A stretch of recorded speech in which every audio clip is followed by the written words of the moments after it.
Bonjour à tous, bienvenue. Allez, je vois que... Allez, parfait. On va donc pouvoir démarrer ce dernier webinaire pour 2024. Un webinaire bien sûr autour de destination d'excellence et plus principalement sur tout ce qui concerne la communication responsable. Je démarre relativement vite aujourd'hui parce qu'il y a plusieurs informations quand même à vous communiquer et que comme toujours, on est sur un flash qualité, donc ça dure en effet que 30 minutes. Allez, je voulais quand même revenir sur quand même un point et donc vous proposer un webinaire qualité, bien sûr, autour de la thématique de la communication responsable, qui fait bien sûr partie du pilier éco-responsable du label Destination d'Excellence, mais je voulais quand même revenir rapidement sur les évolutions, la mise à jour effectivement du pilier qualité au regard notamment du précédent webcall auquel certains d'entre vous avaient bien sûr assisté, où on avait déjà fait état des évolutions du référentiel, mais en effet avec prudence en mentionnant qu'il y était encore possible qu'il y ait quelques modifications.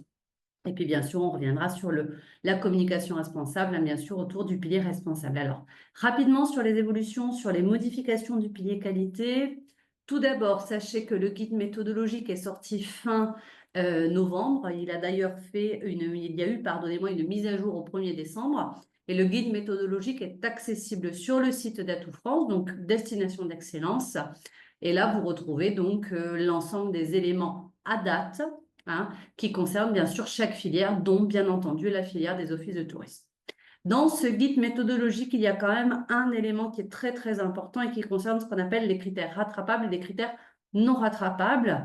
À la page 72 du guide méthodologique, hein, pour être précise, vous retrouverez clairement la mention qui stipule que à la fin de l'évaluation, tous les professionnels, donc office de tourisme bien sûr compris, devront sur le pilier qualité, valider 100% des critères dits non rattrapables et donc les 85% de taux de conformité portent exclusivement sur les critères rattrapables. Donc, soyez-y bien attentifs, regardez bien à chaque fois les petites lignes écrites toutes petites sous chaque critère qui mentionnent si le critère est rattrapable ou non rattrapable. Il faudra bien sûr valider 100% des critères non rattrapables. Toujours pareil, information à date, c'est-à-dire au 20 décembre.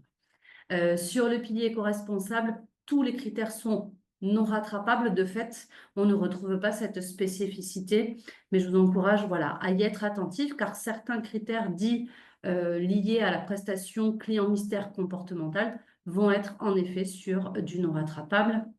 Il faudra donc, là aussi, toujours pareil, hein, bien accompagner les équipes sur ce point-là. L'autre élément quand même important, et je suis sûre que vous l'avez tous également déjà identifié, concerne les fameux critères. Alors j'ai mis audit complet, hein, voilà, notamment on parlait du chapitre commercialisation, on parlait du chapitre événementiel, où ces critères allaient très probablement ne plus être audités, étant donné qu'on n'était que sur du client mystère, à date. Tous les critères tels que vous les connaissiez, c'est-à-dire référentiel audit complet, référentiel audit client mystère, sont à date toujours tous conservés. Je vous ai donc mis une petite note disant qu'il est donc fort probable qu'il y ait une revue documentaire qui soit complète, hein, au niveau bien sûr de vos stratégies, de vos documents mis en place, de vos plans d'action, etc., etc. Donc, je vous encourage aussi, voilà, pour 2025, à vous plonger aussi dans ce référentiel destination d'excellence, donc qui est toujours le référentiel à date donc du 13 août 2024 et pour lequel donc le guide méthodologique vient apporter quelques précisions. Sachez également que vous y retrouvez dedans les précisions relatives également à tout ce qui est échantillonnage. Et là aussi, vous verrez qu'il y a quand même beaucoup de modifications par rapport à ce que nous connaissions. Voilà. Je reste toujours très prudente. À date, voici l'information simplement pour vous tenir à jour. Et je vous invite simplement à faire vous-même un tour bien sûr, de ce guide méthodologique et bien entendu des préconisations que vous font bien sûr vos relais territoriaux, que ce soit au niveau du département, de la région ou bien sûr au niveau du national.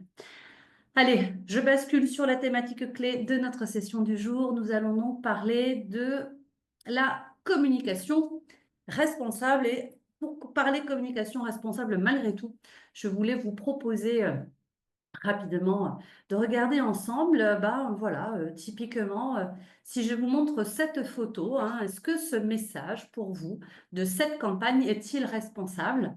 Alors, en effet, hein, on est bien sûr d'accord que ce n'est pas une campagne qui est donc avec un message responsable. La réponse est bien sûr non. 5 fois plus écolo qu'un vélo, c'est une campagne qui est basée sur le fait qu'une voiture électrique peut transporter 5 passagers à la fois, contrairement à un vélo.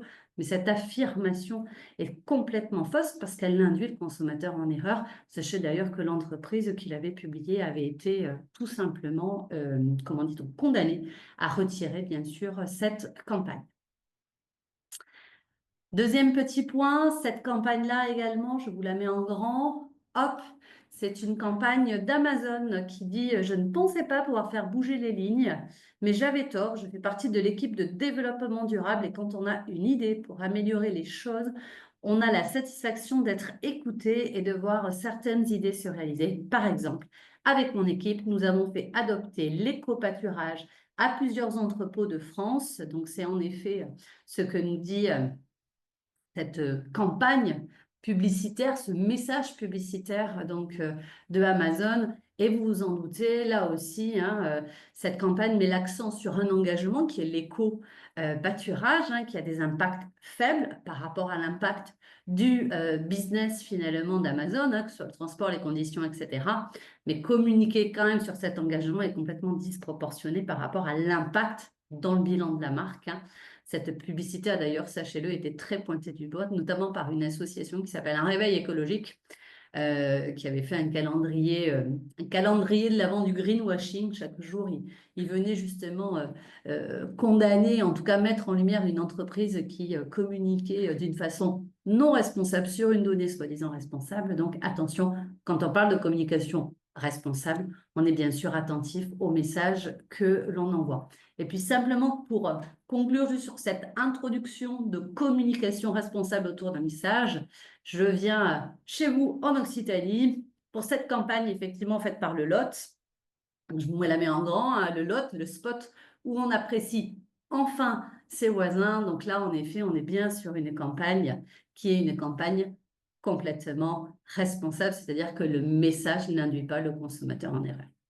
Vous le comprenez, en effet, avant tout, la communication responsable, c'est une communication qui porte un message qui lui-même n'induit à aucun moment le client en erreur. Et si on regarde un petit peu plus, toujours pareil dans le socle, je vais dire un peu introductif, sur le fond, on va retrouver en général 4 grands critères sur la communication responsable. Le premier, c'est qu'une communication responsable s'appuie sur des réalités tangibles, concrètement sur des preuves. On est capable de prouver l'information que l'on communique.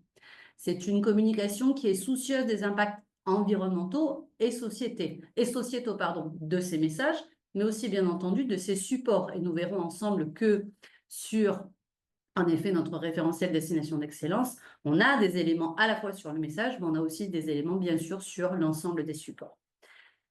Le troisième critère, bien sûr, aussi sur une communication responsable sur le fond, c'est s'efforcer de garantir l'écoute et le respect des parties prenantes, tout en visant à atteindre des objectifs avec efficacité. Donc, l'écoute des parties prenantes, pour ceux qui sont notamment dans des démarches plutôt RSE, c'est vraiment aujourd'hui une demande claire, savoir ce que veulent en effet nos clients, nos visiteurs, nos consommateurs. Et le quatrième critère d'une communication responsable, c'est propose des engagements réels et utiles en cohérence avec ses valeurs et son business.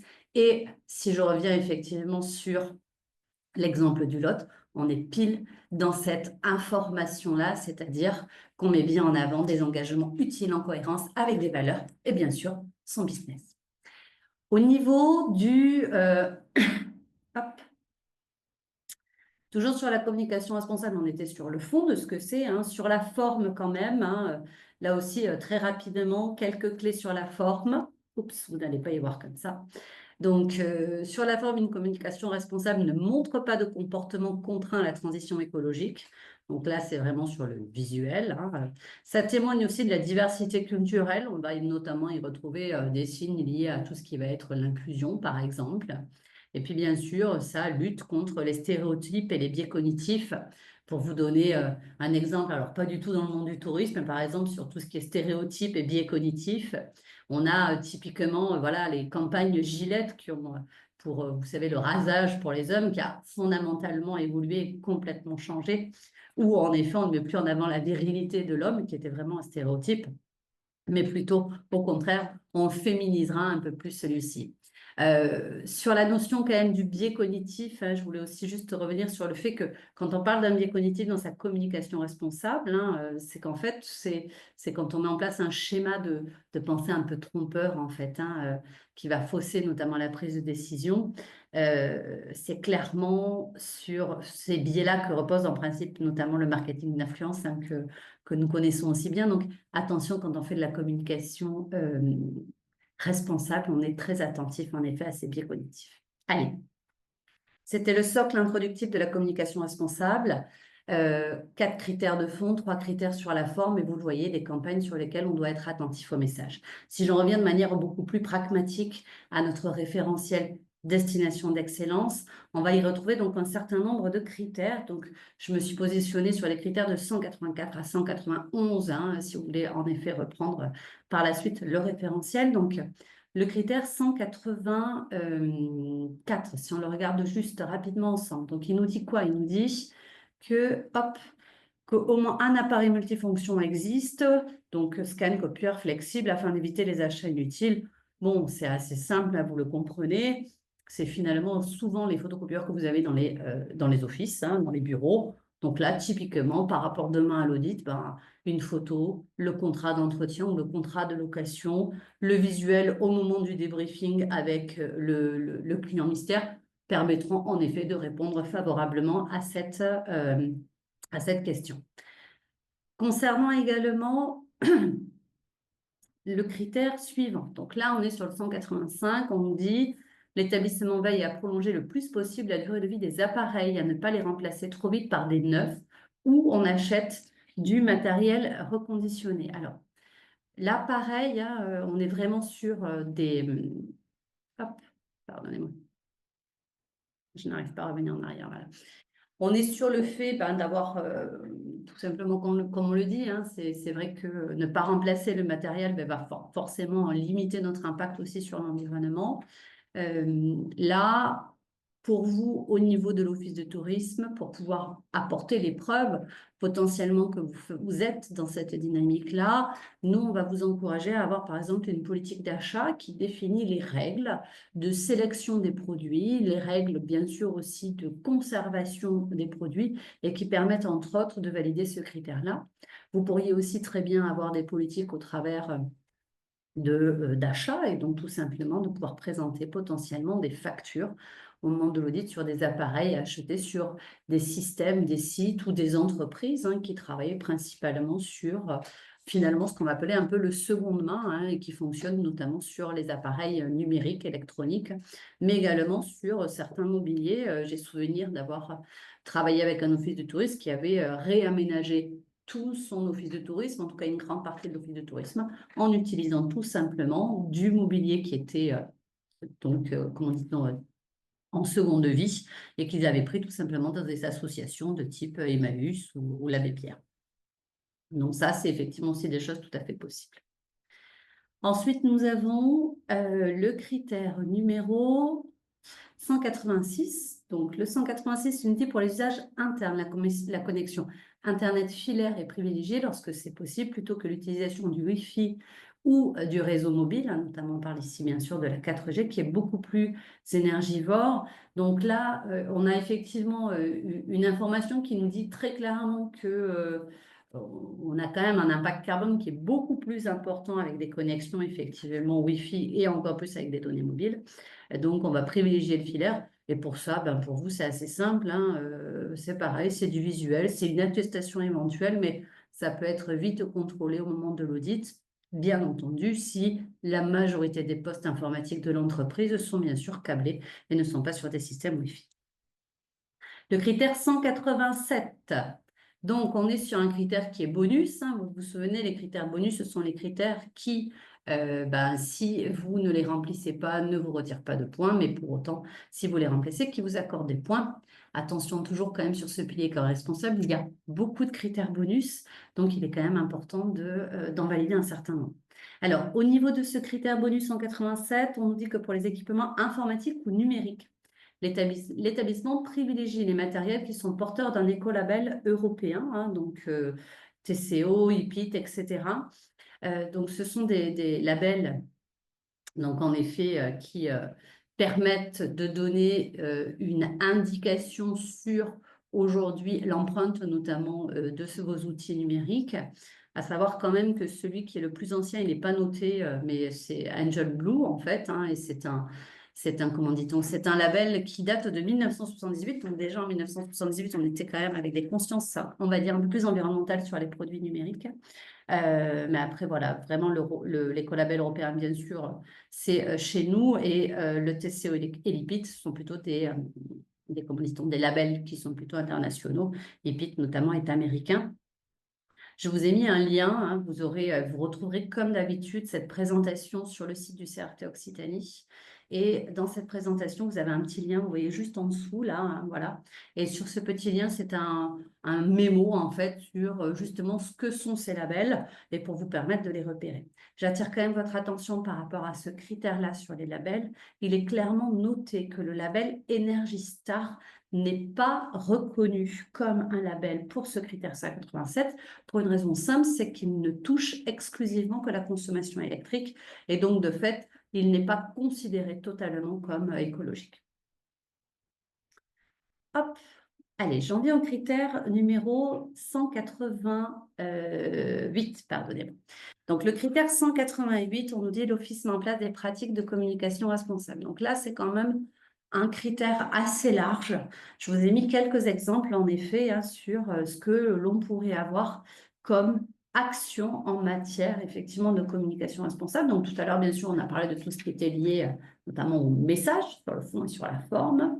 Donc, sur la forme, notamment, dans les principes de communication responsable, on va voir tout ce qui concerne vos principes d'édition, que ce soit en interne ou en externe. Donc, en interne, c'est la manière dont on va imprimer, hein. Donc, vous aviez déjà ça, notamment sur un des critères qui est repris, qui concerne tout simplement le fait qu'on édite peu et qu'on imprime peu à l'Office de tourisme, en tout cas qu'on a un système d'impression qui est dit raisonné. Beaucoup d'entre vous mettez en avant le fait qu'on conservait les papiers en brouillon, recto verso, mais il y a quand même d'autres pratiques aussi possibles en interne, notamment sur des compteurs, par exemple, des photocopieurs, des programmations aussi de vos ordinateurs pour des éditions qui sont noir et blanc, brouillon, recto verso. Et puis, on a aussi les principes d'édition qui sont plutôt liés à l'externe, c'est-à-dire avec les sociétés d'imprimeurs avec lesquelles vous travaillez. Alors, toujours pareil, hein, on a eu un écho avec, bien sûr, des critères sur l'éco-responsabilité de nos imprimeurs, notamment au travers de labellisation, hein, comme Imprime Vert. Mais en externe, ça veut dire aussi la réflexion que vous portez sur le nombre d'éditions à éditer. Bien entendu, dans le label, il est clairement attendu d'être sur des éditions avec des données qui sont plutôt pérennes et qui ne vont pas changer, donc plutôt privilégier une édition annuelle complète avec de l'information qui ne va pas devenir rapidement obsolète. Dans ce critère aussi sur la communication responsable par rapport à vos pratiques, hein, internes, on parlera aussi de tout ce qui est la gestion de la data. Alors, c'est vrai que, par exemple, sur le territoire voisin de l'Aquitaine notamment, hein, la MONA met en place chaque année un Data Day. Elle propose notamment à ses offices. Moi, je vous encourage aussi à le faire. Une journée où on nettoie nos serveurs, on nettoie nos boîtes mail. Enfin bref, on vide pour éviter du stockage inutile qui lui-même, bien sûr, est très polluant. Vous avez également dans les pratiques tout ce qui est lié à l'utilisation d'Internet, du web. Alors là, pareil, il y a des bonnes pratiques que vous connaissez très probablement, hein, ne pas avoir tout plein d'onglets ouverts, par exemple, sur son, comment dit-on, sur son Google ou son Firefox ou autre. C'est pourquoi pas utiliser aussi des moteurs de recherche qui sont plus écologiques. Je vous en ai mis un qui est Ecosia, hein, en effet, ou par exemple, si je dois faire du transfert de gros fichiers, bah, plutôt qu'utiliser peut-être ce qu'on connaît, Smash, WeTransfer, bah, pourquoi pas utiliser Filever qui lui aussi, pareil, va avoir une empreinte beaucoup plus faible que les autres. Enfin, c'est dans la diffusion des contenus responsables. Là, je fais écho à l'introduction sur les messages. Je reprends l'exemple du Lot, en effet, qui était sur une diffusion de contenu très responsable. C'est aussi de réfléchir justement à la qualité de l'information que l'on va mettre et notamment justement sur son côté responsable et la prise en compte du coup de nos parties prenantes. Il nous reste encore 3 critères à voir ensemble et après, je vous proposerai de passer aux questions-réponses. Alors, le 189 nous dit le site internet de l'établissement obéit au principe de sobriété numérique par des visuels optimisés, le poids des photos réduit, les vidéos courtes, des fichiers compressés, etc. Alors là, pareil, hein, on a une liste de règles et d'actions qui sont menées. C'est à vous effectivement de faire la liste potentielle. On a quand même sur les sites internet qui sont nouveaux, de toute manière, déjà les prestataires qui proposent d'y intégrer ces données-là, notamment vraiment hein, sur le poids des vidéos ou tout simplement le fait que la vidéo ne démarre pas toute seule. On voit aujourd'hui, par exemple, que ce sont des dynamiques que mettent en place aussi de grands groupes. Par exemple, Netflix propose dans ses paramètres de cocher effectivement, ou plutôt de décocher le fait que la vidéo se mette en place automatiquement. Ça peut être des choses comme ça, bien sûr, sur les poids. Et là, pareil, hein, vous retrouverez dans le document sur le site du CRT Occitanie un petit HTTPS, un petit site internet qui s'appelle Éco-Conception. C'est un prestataire qui s'appelle LunaWeb et qui propose via ce lien de faire un audit rapide de votre site internet et qui vous fait déjà des suggestions d'amélioration pour justement en réduire clairement son poids et aller un peu plus vers des sobriétés numériques. Donc, moi, je vous invite à suivre ce petit lien et à faire l'exercice. C'est assez intéressant. Et souvent, c'est des choses assez simples que l'on peut mettre en place. Le critère 190 nous dit l'établissement pratique la dématérialisation dans son fonctionnement administratif et ressources humaines, les feuilles de paye, les devis, les bons de commande, etc. Bon, là, en effet, on touche à votre système RH. Bon, bah là, typiquement, beaucoup d'entre vous travaillent avec la plateforme Chorus. Bah, forcément, c'est du système dématérialisé, donc ça y répond. Notamment sur tout ce qui est fiche de salaire, par exemple. Aujourd'hui, on travaille beaucoup avec des coffres forts numériques. Ça aussi, ça y répond. Donc là, pareil, il faudra voir ce que vous avez mis en place. Et pareil, ça se prouve assez facilement vis-à-vis de l'audit, soit en le lui montrant, soit en effet via une attestation tout simplement de la direction qui utilise ces outils-là. Le dernier critère, c'est le 191. On nous dit que l'établissement privilégie les supports d'information numérique, donc les écrans, les QR codes, plutôt en effet que tout ce qui va être imprimé. Alors c'est vrai que les QR codes, ça a ses avantages, mais ça aussi, je dirais un peu parfois ses inconvénients, hein. L'inconvénient du QR code, c'est qu'il n'est pas non plus universel. Donc là aussi, d'un point de vue très inclusif, on doit être attentif à ceux qui n'ont pas accès parfois à ces notions, on va dire, à ces outils, pardonnez-moi, numériques. Donc là, c'est principalement quand même aujourd'hui, donc dans potentiellement votre stratégie de communication, qui de toute manière devra être remise vu qu'elle fait partie à date de ce qu'on appelle anciennement l'audit complet, mais donc qui sera bien à remettre de toute manière à l'auditeur, vu qu'elle devra être validée. Et donc d'expliquer justement comment aujourd'hui l'entreprise fonctionne en matière de communication et de support d'information, notamment numérique. Et puis, bien entendu, c'est au moment de la visite client mystère que là aussi, il sera tout à fait possible à l'auditeur de voir justement, notamment sur l'espace d'accueil, comment l'information est communiquée au travers de vos affichages internes ou externes. Euh, voilà rapidement, hein, comme toujours, hein, sur ces critères-là. Vous retrouverez donc le support directement au niveau du CRT Occitanie, hein, donc qui sera mis en ligne assez rapidement. Je vais vous proposer de passer donc aux questions-réponses. Alors, je vais aller dans le chat. Hop, voilà. Je ne sais pas, est-ce que certains d'entre vous auraient des questions par rapport à ce dont on vient de parler aujourd'hui?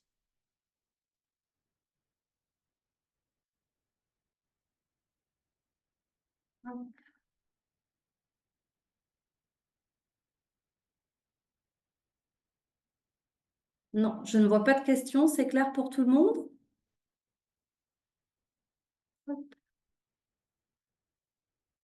Ok. Est-ce qu'on en sait plus? Alors, il y a une question, effectivement, est-ce qu'on en sait plus sur comment seront audités, pardon, les critères de l'audit complet? Euh, Eh bien, hélas, on n'en sait pas plus, si ce n'est que, à date, en tout cas, nous, au niveau des cabinets référencés, nous avons eu donc des réunions avec Atout France à ce sujet. Et là, c'est très clair pour nous, les critères seront audités sur la base d'un document remis, un peu comme c'était le cas sur ce qu'on appelait avant la revue documentaire. C'est pour ça que je parle vraiment de cette notion de revue documentaire avec donc fournir les preuves par exemple, de la stratégie qui est mise en place, du plan d'action qui est déployé. Et il y aura de ce que nous pensons mettre en place, bien sûr, un temps dédié au moment du débriefing pour valider la présence et la pertinence de ces informations. Je pense qu'on en saura un peu plus, je l'espère, en janvier, mais pour l'heure, en tout cas, je pense que l'audit va se faire en 3 temps, une grosse partie de revue documentaire. Donc, l'auditeur va vous demander un certain nombre de documents en amont à lui envoyer, tant sur le pilier qualité que sur le pilier co-responsable, pour qu'il puisse justement analyser la présence des différents éléments au regard des critères. La visite mystère sur site et un temps de débriefing, là aussi, qui va être quand même un peu plus conséquent afin de pouvoir valider le reste des critères. J'espère, Frédéric, que c'est un peu plus clair et on avance aussi à pas le pas comme vous. Je me permets de regarder si je vois d'autres questions. Les chapitres commercialisation et événements seront-ils audités en audit mystère? Si on regarde tous les critères aujourd'hui de ces 2 chapitres, en fait, ce sont des chapitres qui sont audités principalement, et ce qui était le cas avant, dans le cadre uniquement de l'audit complet. Donc, ils seront pour l'instant à date uniquement dans un concept de revue documentaire au regard de ce que vous mettez en place, donc sur un événement échantillonné ou sur une action commerciale pareil échantillonnée. En tout cas, c'est comme ça que nous, on l'identifie à date. Euh, J'espère que ça a répondu, Virginie, à la question. Laura, si possible, pourriez-vous nous faire parvenir le support? Oui, tout à fait, Laura. C'est ce que je disais. Il sera sur le site du CRT Occitanie. Alors, je ne voudrais pas m'engager, mais je pense que d'ici la semaine prochaine, bien sûr, vous le trouverez. Il sera accessible à tous, hein. Euh, donc, Frédéric, a posteriori, du coup, de la visite, non? Oui, merci. Bon, donc ça veut dire oui. Faut-il désigner un référent RSE? C'est pas spécifié, c'est pas spécifié. Je vous encouragerais quand même peut-être en effet dans les offices à être au moins un binôme pour pouvoir assurer le suivi de destination d'excellence. Et c'est vrai que si dans votre structure il y a déjà un service un peu dédié peut-être à la partie environnementale ou développement durable ou une personne qui est plus en charge de ce type de projet, ça peut être pertinent en effet quand même de faire un bon binôme pour avoir un côté un peu plus éco-responsable, un peu plus qualité, aussi tout simplement pour répartir aussi peut-être la charge du travail.